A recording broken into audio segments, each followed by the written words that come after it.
আজকে আমি শেয়ার করব শুক্রবারের একটা সুন্দর ব্লগ। আর এই ব্লগ শুরু করছি সকালে নাস্তা বানানো দিয়ে। লাল আটার রুটি অনেক হেলদি, তাই আমরা সাদা আটা বাদ দিয়ে এখন থেকে লাল আটার রুটি খাই। আর রুটি বানানোর পাশাপাশি এখানে আমি চা বসিয়ে দিলাম, আর এদিক দিয়ে আমি রুটিগুলো বানিয়ে নিচ্ছি। অলরেডি এখানে অনেকগুলো রুটি বানিয়ে নিয়েছি, আর আমি ছেঁকে নিচ্ছি সকাল সকাল সবার জন্য অনেকগুলো রুটি ছেঁকে নিচ্ছি। সো এদিক দিয়ে আমার রুটিটা দেখতেই পারছেন কেমন হয়েছে। আমি যত কিছুই খাই না কেন, বাট সকালে আমার রুটি লাগে। রুটি ছাড়া মনে হয় যে সকালটা একদমই অসম্পূর্ণ। অনেকেরই হ্যাবিট আছে ভাত খাওয়ার, কিন্তু আমার একদমই ভাত খাওয়ার হ্যাবিট নেই।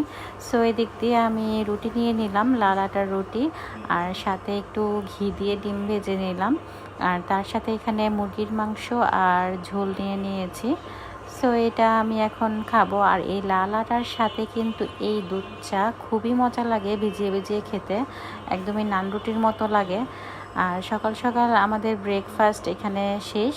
দেন প্রিপারেশন নিব দুপুরবেলা কি রান্না করব। যেহেতু শুক্রবার, তাই ভাবছি একটু স্পেশাল কিছু রান্না করি। এখানে আমি 3 পদের সবজি অলরেডি কেটে নিয়েছি। পেঁপে ছিল, গাজর ছিল, আর বরবটি ছিল। আজকে আমি চাইনিজ ভেজিটেবলটা রান্না করব। আর এদিক দিয়ে চিকেনটাকে আমি ম্যারিনেট করে রেখেছি। সো এখানে আমি চাইনিজ ভেজিটেবলটাকে একটু হালকা ভাপ দিয়ে নিচ্ছি। অলরেডি আমার এখানে ভাপ দেওয়া শেষ। আর এখান থেকে কিছু অল্প আমি আলাদা রেখে দিচ্ছি ডিপ ফ্রিজে, অন্য একদিন খাওয়া যাবে তাই রেখে দিলাম। শুরুতেই এখানে একটু গার্লিক আমি নিয়েছি, আর এটা তেলে দিয়ে একদম ব্রাউন কালার করে নিয়েছি। দেন আমার ভেজিটেবলটাকে দিয়ে দিয়েছি। এটাতে জাস্ট আমি একটু গোলমরিচের গুঁড়া দিব, আর সাথে এখানে একটু কর্নফ্লাওয়ার লাস্টের দিকে অ্যাড করব। আর লবণ তো ম্যান্ডেটরি দিতেই হবে।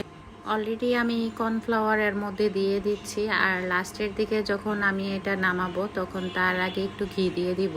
এতে করে এর ফ্লেভার অনেক বেশি সুন্দর হয়। আর এই দিক দিয়ে আমার চিকেনটাকে আজকে আমি বারবিকিউ চিকেন করব। পোলাওর সাথে আজকে বারবিকিউ চিকেন প্লাস এখানে চাইনিজ সবজি রান্না করছে, ওইটা আজকে লাঞ্চে আমরা খাবো।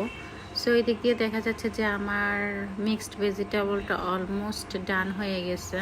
আমি অলরেডি এখানে ঘি দিয়ে দিয়েছি। সো এখন আমি এটা কিছুক্ষণ রেখে নামিয়ে ফেলবো। নামিয়ে আমি একটা সার্ভিং ডিশে রেখে দিলাম। আর এদিক দিয়ে আমি পোলাও রান্না করছি। পোলাও অলমোস্ট হয়ে যাচ্ছে। একদম যখন পানিটা শুকিয়ে আসবে তখন আমি একটু ঘি দিয়ে দিব। আর এদিক দিয়ে আমার বারবিকিউ চিকেন একদমই হয়ে গিয়েছে। আর আমি সব কিছু এখন টেবিলে নিয়ে সার্ভ করে দিব।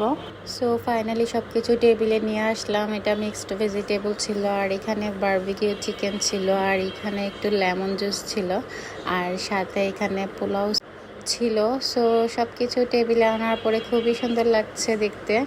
আর এইদিকে আমার বাসার সবচেয়ে বড় গেস্ট যারা, ওদেরকে আমি বিছানায় খাবার খেতে দিয়ে দিলাম। দুইজনই মাশাল্লাহ সুন্দর করে বসে বসে খাচ্ছে। সো এটা দেখে আমার খুবই ভালো লাগছে। আসলে ওই রান্নার সার্থকতা তখনই আসে যখন নিজের বাচ্চা কিছু খায়। সো এই ছিল আমার উইকেন্ডের ব্লগ, মানে ফ্রাইডের blog. So thanks for watching.